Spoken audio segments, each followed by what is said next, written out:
McMinnville. Yeah. Hi, Amy. Can she hear us? She just waved. Yep. Okay, good. I can't actually see you, but okay. Anyone else in there? Just Amy right now. Okay, good enough. Oh, hey. Hey, Amy, if you want to unmute, you can say hi to the group. Thanks, Liz. Oh, I can't hear her. She can't say anything? She unmuted, but I can't hear her. Amy, sounds like you might have to communicate via chat. She's waving. I think she can hear us okay. Okay. And you can chat in your questions if you have any, okay? I got my chat open. She can see the first slide. Okay. All right. Welcome. So as usual, we're going to have introduce ourselves. We have a Cub Scout song for the month. We have a hike of the month. We've got Cub Grub for today. We'll help you in the last one. Our interest topic, which is flag etiquette for Cub Scouts. And then open forum, which I don't think we'll have much time for open talk because there's a lot of stuff in 3723. I was going to say the beauty of your role is you can exercise your skills. Oh yes, and I speak trim what you need to. And I speak fast, so I can actually get out a lot, but you might not understand it. So I'm Dave Markle, Cub Scout Roundtable Commissioner, Pacific Trail District, and there's my information. My trusty friend here is Ray Collette. He's our virtual attendee chat monitor person, as well as our committee chair for my pack. And so this is Ray. And all right, first roundtable. We already know who's got their first roundtable. Actually, we have two people for the first roundtable. Okay, so we want your name, unit, role, and years as a scouter. We kind of got before, but Amy might not have heard that online. So go ahead. I'm Jesse McCann with PAC 685. I recently appointed the Cub Master up in the advancement chair for 7 or 8 years now, and that it? Yeah, and years as a scouter. So you've been scouting. Pretty much, yeah. Were you scout as a kid? No. Okay. You already got 8 years almost. Okay. Go ahead. Terry North. Unit 169, Forest Grove. Den leader out there, committee chair, community unit. Scouting since I was going on 35 years now. So you were a Cub? Yes. I started out of retired. Nice. Very Very Otherwise, I would have started in line. Okay, great. And everyone else? Ian Johnson here. I'm committee chair for PAC 685, and I've been with the PAC for about 5 years now. Always as a committee chair. I've also been treasurer. And I did scouts as a kid. Got up to about I did Cub Scouts and later Scouts PSA. First class. That's right. Casey Hauk with Cub Master PAC 260, 4 years scouting. This is my first time scouting. My son and I are doing it together, 4 years. Awesome. I'm Joe Richards. I'm the committee chair of PAC 195. I've been with the PAC for 2.5 years now, and I was a kid. Dave Markle again. This is my 4th year as Cub Master for PAC 383. I was a scout as a kid too. But I started as a bear, got to first class, and then unfortunately had to get out of scouting at that point. But now I'm back. And then Ray. Yeah, Ray Collette. So I'm with PAC 383. I've been with them 10-ish years, something like that. But I've been scouting since I was a wee tot. So I'm pushing 40 years, or probably better than 40 years now. And I'm also with Troop 419 as an assistant scoutmaster, and I've been with them for a couple of years now. About a tenure here, even though we're doing with Cub Scouts. So anyway, and Amy, I know you are taking over a pack in McMinnville. Yeah, she says, my husband and I took over as Cub Master and Den Leader for Lions to Wolf for PAC 454, McMinnville, Oregon. We joined November 23rd, 2022. Okay, so not even a full year yet, and they're in the San Diego district. But hey, I know her from outside of scouting, so pretty cool. Yeah. All right, we're going to keep cruising. Scout song tonight is "Take Me Out to the Scout Camp," and so some of you guys probably haven't camp, and this is a tune everyone knows. It's "Take Me Out to the Ball Game." So if you need it for your whatever event you may have this month or for a summer camp, here's a song that you can take to camp. So if you know the tune to "Take Me Out to the Ball Game," we're going to sing this right now. All right. 1, 2, 3. Take me out to the scout camp. Take me out with my pack. Buy me some goodies and leather. Shoot climb with the camp staff. Not trained, it's a shame.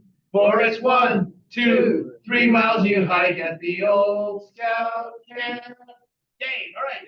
Thank you for bearing with and singing this time. Hopefully you guys were singing out online. Hike of the month is the 8 Cave and Trails 2 Forest. It's a good one to do in the summer because Amy was singing with her kid. oh good. Yeah. So it's pretty cold there. So it's a good thing to do in the summer because sometimes if you go too early in spring, there's still snow there. But hiking the 8 caves is an adventure for your choosing. There's a lower cave, which is very approachable and it's walk in the dark. The upper cave is a challenge with uneven footing, some boulder hopping, and there's an 8-foot climb inside of there. The distance of the lower cave is only a 1.5-mile hike, and the upper cave is a 3.5-mile hike, and an elevation gain of over 300 feet. It's a hike like few others because it's really dark. So bring multiple lights in case one fails. Good shoes, and there's no guardrails. So again, be sure-footing. Be sure to put your foot down where you want it to go. And then the Trail of 2 Forests, there's a fun little crawl out of that hole right in the upper right photo there. And again, it's near above the Swift Reservoir in Washington. So scouting skills when you're out there, be prepared, teamwork and communication, and definitely the buddy system. Wanting kids lost in there. And it's a good time to begin a scary story. I know when I was up there as a kid, they told the story of the white apes, which again was so creepy that I kind of committed to send that one and memorize what that was. Because if you're in the back of the line, you feel like something creepy up on you. How much of that Apes Cave, lower cave, which is the shorter, easier, right? How much of that is in the dark, and how much of it is more like in the lower right? There's only about a 50-foot area right where that photographer was standing, where you see some light. That's the edge. You go down the next set of stairs, and you need lights. There's no. So the vast majority of it really is. Yeah, yeah, and it's a true pitch black. There is nothing. So again, it can be very creepy. It makes a moonless night sky look bright. Okay, Cub Grub tonight is fruit kebabs. Last time I brought some really high sugar stuff with not the typhoid. It was the canned bananas, and so this time I did a little bit healthier with fruit kebabs. And as you can see, helping you skewers, you get a production line. Great for like scout picnics, or you're doing a scout event this summer and maybe going to movie in a park. You guys can make fruit kebabs. So pretty easy to whip together. I made it a thing to not create everyone gets food. So this one's a little bit less guilty. Thank you. So fruit kebabs. If you don't like certain fruit, then I'm not going to be embarrassed if you throw it away. But Ray. Yeah. Amy, if you were here, this would be for you and you guys. But again, We'll download some. oh, check it out. Oh yeah, blueberry or strawberry cake run. Yes. Okay, so again, easy food for Cubs and healthy, and hey, vegetarian safe and peanut free. So flag etiquette. Okay, so there, like I mentioned to the guys before, there's a lot of material on these slides. Almost too much I think, because there's just a ton. It's not just for Cubs, it's basically for any American should know some of these things. So we're gonna start off, what does it mean? Where do you find it? And what is it? Well, flag etiquette. Webster says it's a flag is a cloth usually bearing a device or devices and are used to indicate nationality, party, etc. to give or ask information. Commonly attached to a staff to be waved by the wind. A standard, a banner, an ensign, the colors as the national flag or a military or naval flag. So the specifics of flag etiquette are prescribed to us by the U.S. Flag Code, and the rules for presentation, display, proper respect, care, and disposal of the United States flag. Okay, so here's some trivia, and save your answer in your head because we have the answers on the next slide. What should you do if the flag drops or touches the ground? Can you wash the flag? What do the colors mean? Where does the flag fly 24 hours by presidential and proclamation and laws? Is fringe on a flag legal? What by code should not be added to the flag? Are veterans the only ones allowed to have the flag draped on their caskets? What flag or flags are allowed to fly above the U.S. flag and when? And what is the definition of the flag? And why is the flag folded into a triangle? And where is the one location where the U.S. flag flies 24/7, but it's not always lit?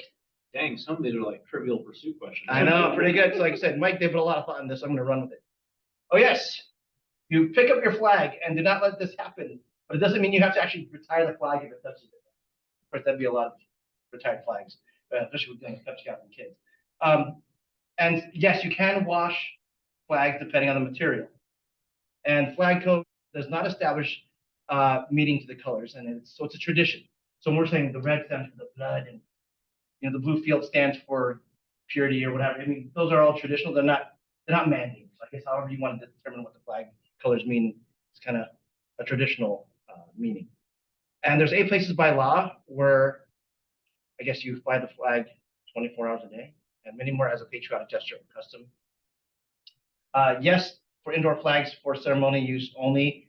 That was for the fringe. The fringe. That's for fringes. So yeah, you're not going to see them outdoor flags. Anything other than star stripes in the field of blue, nothing should be added to a U.S. flag. So honestly, if people flying flags with any kind of colored line or a symbol over the flag field, all those are not technically okay. The UN flag at the UN headquarters. 7 is the casket. Oh, pardon, sorry. Say no civilians can also have a flag on the casket. So if I went on my casket, I can. Nobody saying I didn't have to, just because I did serve in the military. The UN flag at the UN headquarters can fly over the US flag and the US Navy church pennant while at sea during services. Otherwise, it is not. And in 1989, Congress agreed that the term flag of the US means any flag of the US or any part thereof made of any substance of any size in a form commonly displayed. And in a tradition, not code to symbolize the tri-corner hats worn by General Washington. I had no idea that you have written it because of the hats. I thought maybe because it just looked cool. But then the only place that's up 24/7 and not always in light is on the moon. So that's definitely trivial. Okay, so where to learn about American flag etiquette? There's several websites you can go to if you want to have more detailed information, but there's some the American Legion, Betsy Ross, and the American flag, the Flag of the United States of America, USA Flag Site, and U.S. Scouting Service Project. Flag etiquette, standards of respect and manner of display. So the U.S. Flag Code formalizes and unifies the traditional ways in which we give respect to the flag. So no disrespect should be shown of the United States flag of America. The flag should not be dipped, not lowered to any other flag. So regimental colors, state flags, organization, the institutional pack flags got to be lower than the U.S. flag when you're carrying them. And they're dipped as a mark of honor. Okay, and so Title IV of the United States, you can read all that nomenclature there. So manner of delivery during the Pledge of Allegiance. So BSA, we will stand at attention. We will render the proper scout salute. So Cubs can do 2 fingers, Scouts, BSA, 3 fingers. And we remove all non-BSA headgear, and then we can recite the pledge. National anthem, whether it's played or sung, same as the Pledge of Allegiance. Stand at attention. We will render a salute if we are in uniform, or hand over your heart for scouts who are not in uniform. That being said, also scouts who are not in uniform should not be part of the color guard. They should be in uniform to do it. We've had a couple times at like pack meetings, like we were supposed to have the Bears do the flag today, and a couple of Bears forgot to wear their uniform. So you have to get someone that's sorry, I can't do it. I've done that before the camp. But actually, it's a good it's a bit of the stick, right? Of like, sorry, you can't do the flag ceremony. Right, let you know that hey, part of showing respect for the flag is being uniform. And so I encourage people to do their best, at least make their shirt. Okay, and then and it is appropriate to sing the national anthem while you're saluting. So don't think that you should keep your mouth closed while you're saluting. You can sing the song, belt it out. Flag etiquette, position and manner of display. Again, when it's carried in procession with other flags, it should be at the front, or it should be when you're marching, it should be on the right-hand side of the column of flags. And if there is a line of flags, somewhere in the front and center. So as you can see that formation there in the front, and middle of that spread of flags, or if they're all together in a line, it's to the far right and should be higher than the other flags. Another flag should be placed above it or at the same level. The flag of the United States should also be the center. The flag states are flown on the same halyard, the United States flag should be on top, obviously. And when flags are flown from adjacent staffs, the flag of the United States should be hoisted first and lowered last. So first up, last down. And that's always hard with the kids doing color guard because somebody wants to race and throw it up there, but they gotta cool their jets and do it slowly and make sure the United States flag is up or down in the right order. So again, flag etiquette there, I think that's that Navy pennant above there. Flag etiquette, position, and manner of display. Continue. Again, this is a lot of wordy stuff, but when it's displayed with another flag against it on a wall with cross stabs, the U.S. flag staff should be technically in front of the other flag on that cross, and also hanging on the right. So when it's used to cover a casket, it should be placed so that the Union is at the head over the left shoulder. Okay, so flags, field flag should be over the head of where the remains are. And it should not be lowered into the grave or allowed to touch the ground. So again, removing it before it goes into the ground. And no I part have to say that we don't often have a lot of caskets that are. Sure don't. So again, this is going to be a little bit. This is outside the scout ceremonies. Hopefully, scout. It's a new Weeblos adventure. Didn't you know that? Yes, that's going to be some sort of grave duty. So a flag patch may be affixed to the uniform of any military personnel, firemen, policemen, and the flag presents a living country, and itself is considered a living thing. So therefore, on the lapel on your I did not know this, on your suit, it should be on your left side closest to your heart. It represents God. It's living. So there you go. Okay, and then see, when used as a speaker's platform, the flag, if displayed flat, should be displayed above and behind the speaker, like for President Carter. When displayed on the staff or of a church, the flag of the United States should be held in a position of superior dominance, superior prominence in advance of the audience and in a position of honor at the clergyman or speaker's right as he faces them. So I think we guys are pretty good to do that. That means it's always on the right. And on any other flag should displayed should be on the left of the clergyman or speaker. And displaying outdoors over the street. Again, some of this is a little extreme. It should be suspended vertically with the Union to the north in an east and west street, or to the east in a north and south street. Wow, so a lot of detail. Flown at half staff, it should be first hoisted at the very top and then brought down. Just don't bring it halfway and leave it there. And then crepe streamers may be affixed to the spearheads or flagstaffs in a parade only by order of the President of the United States. So if you're doing the Rose Festival, I'm pretty sure we're not going to get an order from the President. Flags as we walk down the street, so most likely not going to ever need to use that. And if it's flown on the same halyard with non-nation flags, the American flag should always be at the peak. But if it's with other nations, flown from the adjacent staffs of the flag of the United States should be hoisted first and lowered last. No such flag or pennant may be placed above the flag of the United States or to the right of the flag of the United States. Suspended over a sidewalk. I'm going to skip some of these things. From a staff projecting horizontally or at an angle. Can't even imagine. The thing about the flying the flags at half staff, or half mast or whatever the half staff. Is there some like official, like, I mean, to be honest, most of the times we're hoisting flags up at like at summer camp. You know, like at summer camp, do we ever do flags at half staff? And like, is there some body that sends out directions that say like There actually is. Yeah. because there's certain, you know, I So know it's, they say buildings. it's usually a memorial sort of thing, to recognize that if we lost someone who's significant. The president order it, and if they did it while we were at camp, we'd take them up to the top and bring them back down. But like somebody needs to like check to see like, oh, Yeah, today is today like half staff. That's why I'm always saying I see one down, I go, oh, what's the reason? Right. I see one that's half staff, I'm like, maybe I need to be informed. Somebody of substance died. There's a whole bunch of websites that you can go to find that out. I think there's like halfstaff.com or something. There's something like that, and then there's mailing lists you can get onto. I mean, typically it's required for the governmental buildings, public buildings to have that. Yeah. So the one in my yard, I'll try to put it in half staff, but no, sometimes I can yet. So, and again, and a lot of sometimes you don't have the ability. You don't always have it on the helmet. You know, a lot of it's either the fixed one or not. So if you have a lot of times you have the one to clip it on there and you telescoping poles, there's no halyard gear to bring in half staff. So other than bringing the pole halfway down, which doesn't look like half staff, it's just not short staff. Sorry, real quick. Go ahead. The American Legion, who happens to be my charter org, they actually offer text alerts.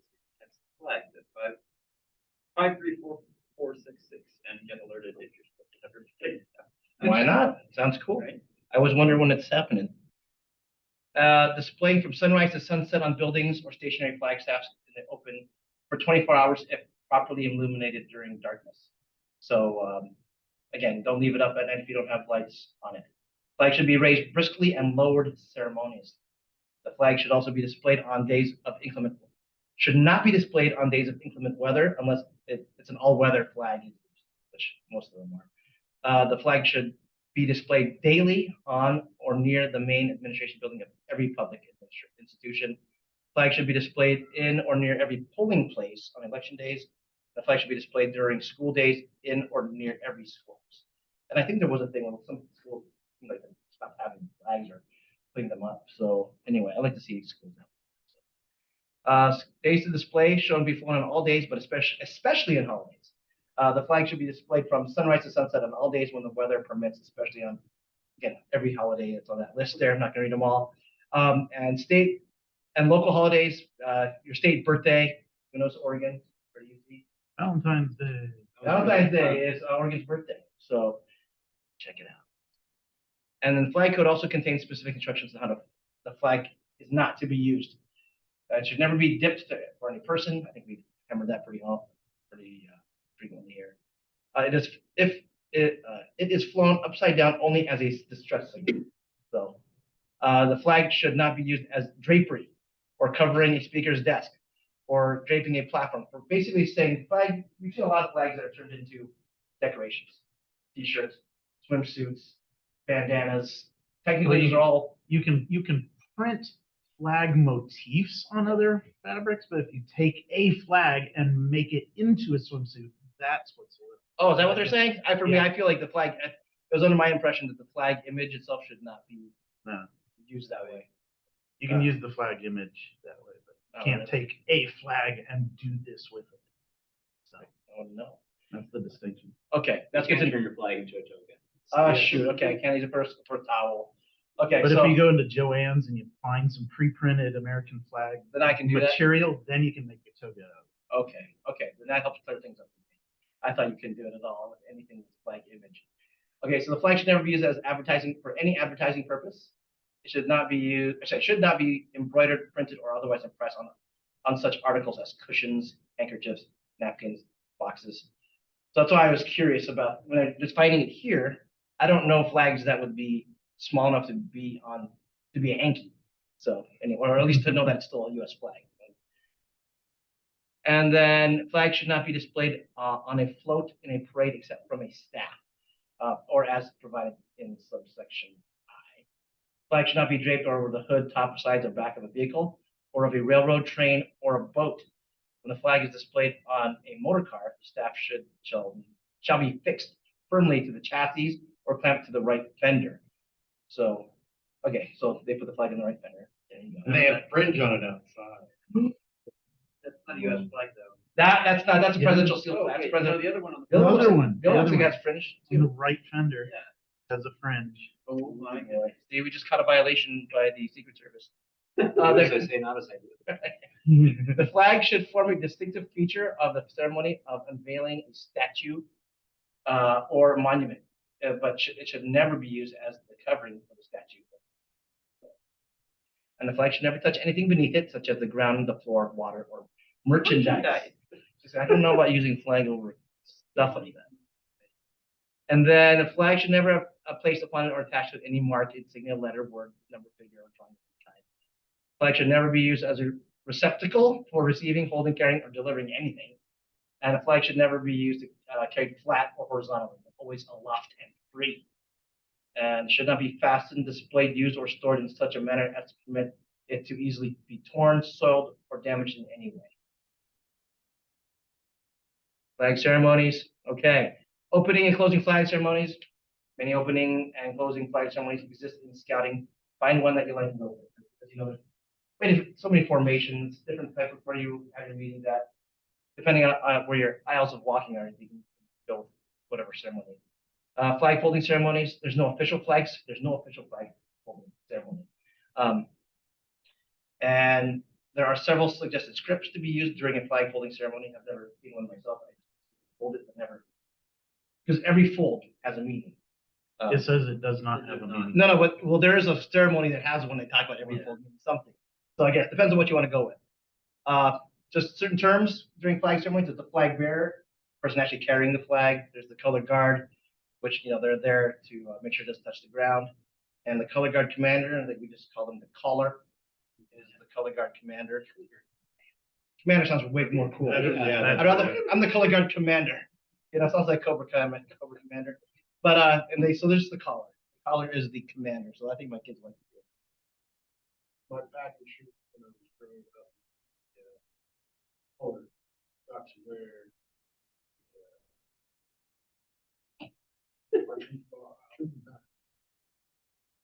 I guess if it's a volunteer, I might have to get a little Cub Scout version of a Smoking the Bear hat that we can. I had the same kid fighting over it every. Hey, you guys, it might be a thing. So to get kids excited to do that, I don't know where the hat. Most kids get really definitely afraid of calling it because the whole thing is talking to many people. So it'd be a great way to get them out there if they want to wear the hat. So keep in mind the following with regard to Scouts and flag ceremonies. They're young and just learning the proper respect and handling the flag. Something may go wrong, so they just need to do their best. Practice the ceremony before the Scouts are expected to lead or perform. Give them time to understand your instructions. Don't expect them to march in unison. Give them the proper basics and let the troop take it from there. Guaranteed. I was in a drill team for ROTC, and to watch the kids, it's hard when, that's definitely no kind of rhyme or rhythm to their steps. But again, it's stuff. It's the idea of showing respect for the flag that matters. And if a problem occurs, keep the disruption of the ceremony low key to a minimum. Take time to show and instruct on what went wrong or not quite right. Don't let others stop or embarrass the Scouts. And speaking of little Scouts doing that, little flags, because the big ones that the units have are big and heavy. Sometimes so from lions and tigers and wolves, sometimes they're so small that they can barely lift this thing.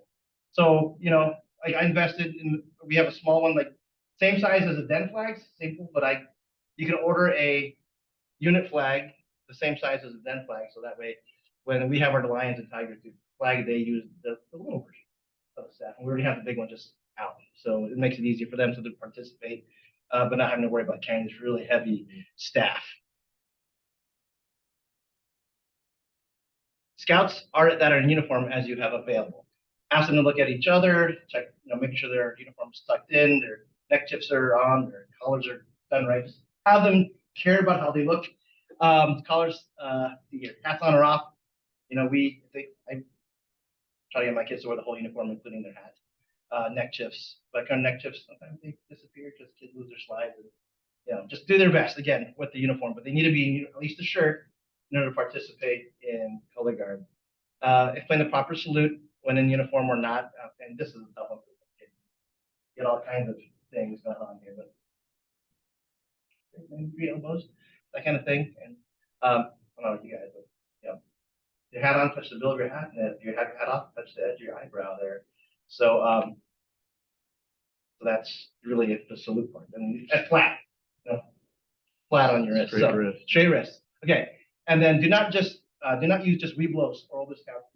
We want to get the youngers in there too. So rotate it through. I know we rotate every flag meeting, which then does flag. Because it'll help them learn and build some repetitiveness to it. And then let the Scout who is leading use note cards. Don't expect the Cubs to memorize it. So we have a full-on script. It's a laminated paper here. I was going to say the best thing we ever did or Brian did was took that script, laminated it, and it just lives. It stays in our Scout box. Here you go. And so reciting the Pledge of Allegiance at the start of every meeting can become boring and meaningless, which I don't think so, but a short statement about the pledge or a flag before reciting it can help make it meaningful. So here's an example of where maybe you have Scouts come and talk about what A stands for this, M stands for that. So you can switch it up. So it's up to you. Again, depending on how much time you have in your unit, in your meeting, how many Scouts have to go through it, you can depend how much time you want to use on the flag ceremony piece. And then Here's another one, all across our nation. This is another form of ceremony idea where you have 8 scouts participate, and it's kind of a rhyme. It's really kind of a poem, but each kid sings one line of the poem. So New York is a lovely state where we see this lady stand.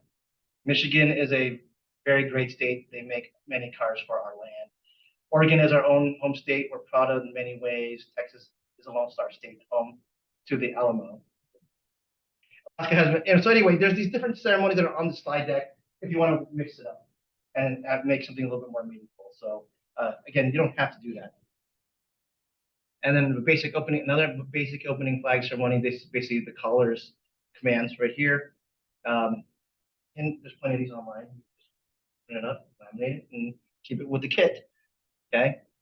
And then simple closing flag ceremony as far as formation, and this one doesn't require anyone to cross. It's just coming together. This is a middle aisle type of one where they grab the flag, come down the middle, call it good. So, and obviously closing is way less ceremonious as far as getting the flag, taking it down. But again, don't forget this part. I did one time during a graduation campfire, completely forget to close, and the flags were still on stage when everyone left. So anyway, just don't forget that piece. This is actually the opening and the closing to end everything. All right, flag folding again. Folding the flag in half. This is, I'm sure everyone here has folded a flag several times. Basically, just making sure you're starting the folding on the stripe side and ending with the field of stars. You are a winner if you can get it completely tucked in and have one star in the corner. But again, it takes practice to get it done right. But kids need this. I know what is it? Tigers? Is it no? Wolves, I think is the Bears. Is it the Bears when they do the flag? I think it's wolves. I thought it was wolves, but anyway, it's during COVID. But they have to do a flag folding. And so, I mean, even though it says that only the American flag may be folded into a triangle, I bought flags of any kind of flags I had at home to get the kids all a chance to do it all at the same time because we had like 15 kids doing it. So, practice. And then flag retirement ceremonies. Consider when planning a flag retirement, these organizations are allowed to have flag retirements. And so you can ask them to help do one. Granted, I'm sorry, the formatting here is a little bit wonky when I did some cutting and pasting. So, appropriate day is 4th of July, but you can also do it at a camp out.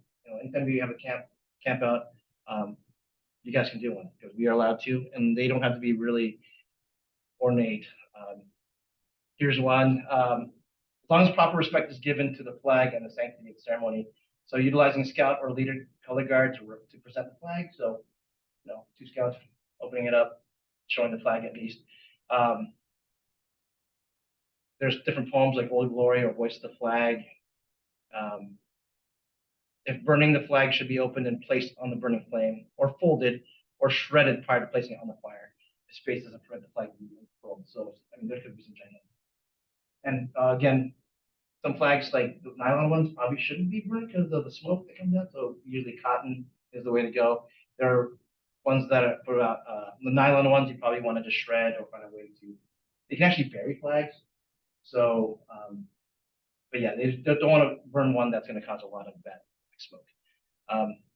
Remember, everything's supposed to be consumed by fire. So ceremony's not over till the flag's completely done. And technically, you're supposed to collect the grommets from the fire later on. And scouts who participate in a flag retirement, sometimes they'll take the grommets and make a necklace out of it. That's their keepsake. But anyway, those are things you can do. And don't forget to salute and say the Pledge of Allegiance one last time before placing the flag on fire.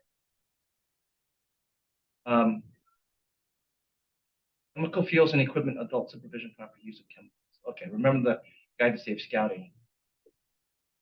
Just making sure you properly dispose of your can of fire, things like that. And have fire extinguisher and water available. And notify neighbors and local fire stations because they're having a big fire. Especially if it's burning. Anyway, yeah, especially as a fire ban. Don't be doing it. So there's no one right retirement ceremony as long as it's proper and respect is given.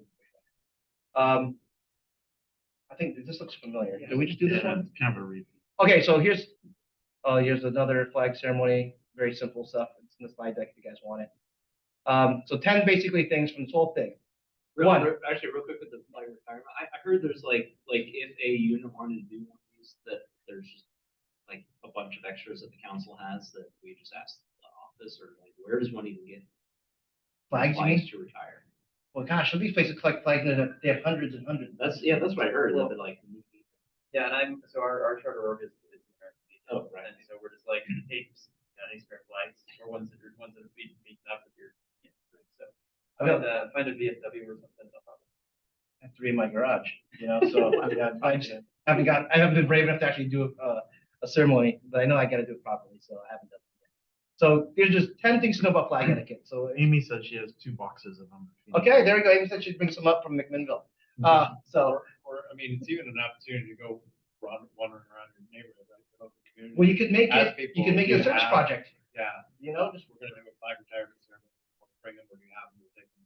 it's a great idea. In the summer, take a little wagon and say we're scouts. If anyone has a flag there, we'll be happy to do it properly for you. Okay, so the Brian Wendell, like Brian on scouting, now Aaron on scouting. This is when Brian was doing it. Flag ceremonies should be respectful and tailored to the scouts participating. So less technical for the littles and should be more technical when you get to the BSA ones. 2, don't ever let the flag touch anything beneath it. We know that. 3, never add anything to the American flag. So that's number 4, the flag isn't to be worn as a costume. 5, the flag occupies a position of honor always. And again, different formations and different types of ways to show that position of honor. 6, when it's time to retire the flag, do so in a dignified way. 7, flags may be burned as a whole or separated into pieces. So it's not, you're not disrespecting if you're tearing into pieces with the purpose to properly dispose of it. And 8, the flag should be lowered daily unless it is on a lighted flagpole. And fold the American flag properly. You know, in this country, we have a special way we fold the flag. The American flag, only the American flag is folded into a triangle. And then 10, folded flag is carried against the chest. And I've seen it in different ways, but it should be pointed upwards and across the chest. I've seen some where they're actually pointing it downwards, but maybe the emotion of the moment. I've heard at least some people have pointed up when they were doing the flag raising ceremony, and after they lowered the flag for the evening, then they pointed down. But When I was in the Coast Guard, right, it was, you carried it case pointed down. Oh, you had it down. Case, so arms across it. So I guess that's going to be one that's going to be up for discussion. Yeah. Depending on. So at least it's against your chest. Yeah. That's a good point. Yeah, we're not just carrying it like a briefcase. We're going to carry it against the chest. So at least it's pretty similar, right? So if you're doing it against the chest, that's a win. And then, okay, so make sure you have your flag equipment. So U.S. flag, your unit flag, pack and den flag. So the dens, like even the dens, if you guys, hopefully each den leader in their dens have the den flag and it, so they can have a start of a den meeting with a mini version of flag. So if you don't have that, I would suggest maybe investing in some of those. And they're not super cheap, but I know those stabs that they sell to stab shop are pretty expensive for what they are. I just took some PVC and then made some, not PVC, but I took dowels from Home Depot and made my own. And then just tied them on there. So you can, I have people use broomsticks or whatever, you know, it has a screw base, so maybe you can make your base with the other end of that. I mean, you know, so you can make it that way. And then state flag, like our pack, we do flag for the school, and so we picked up an Oregon flag, so they can bring in the Oregon flag ceremony. And then flag stands, flag harnesses for if you're planning on doing parades, because a lot of times the youngers can't carry them.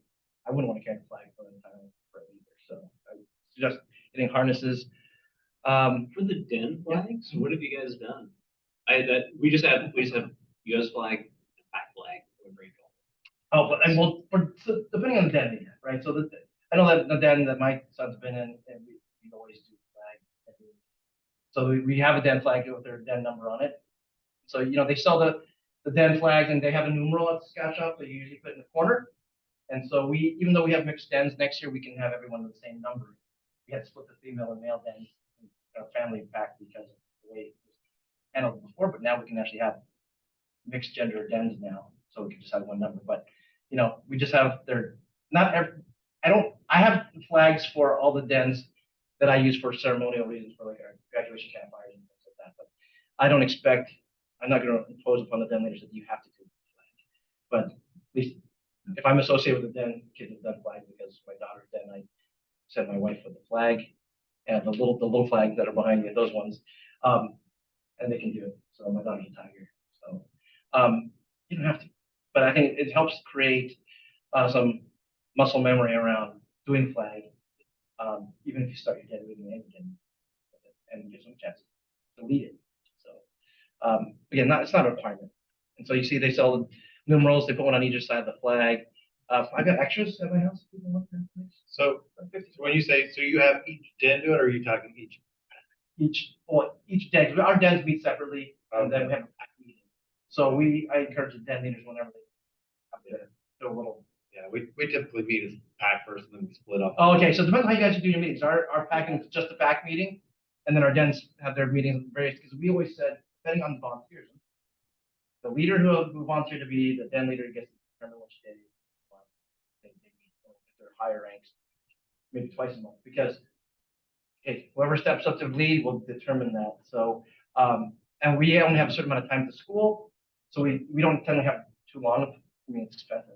So it's just expensive. So we've been trying to get as many outdoor meetings. It's only $20, whereas we had indoor meetings, $80. You pay to be in? We have to pay. Yeah, you can start charter. We pay. Beaverton School District owns the property, not.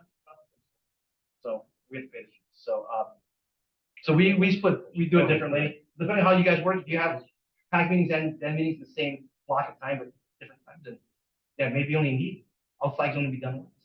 But we have them meeting separately on the days that some youngers meet on Saturdays usually, but the other ones might meet at opposite Thursdays.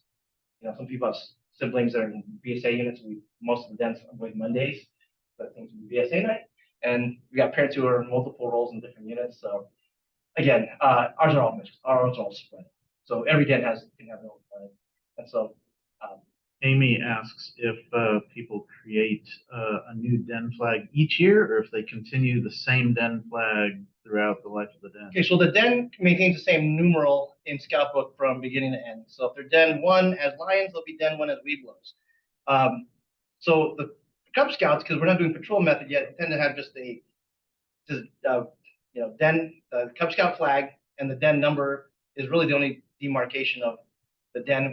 A den could make its own flag like patrol if they want to, so they can show pride, but you can do it that way too. You don't have to have it be a BSA flag. It could be a patrol flag for that den if they want to call themselves something other than Den 1. They can be the Crusaders or whoever. So it's up to you. It's up to you what you want to promote. But they'll be just trying to do that stuff as Weeblos and going to the BSA anyway. So it's not a bad thing. Any other thoughts? Oh, so again, those are just pictures of the flags I have. I made my own stand during COVID because I was bored and colored them to look like the necklace of the so bless you. So yeah, I just like to spray paint blue things. So but yeah, you can, and again, they were really light. So I that's the first year of COVID. I got bored. Any other questions? Amy, questions about flag anything? I like to take the small ones to summer camp too, because when they're at flag, the kids tend to want to stand in line better.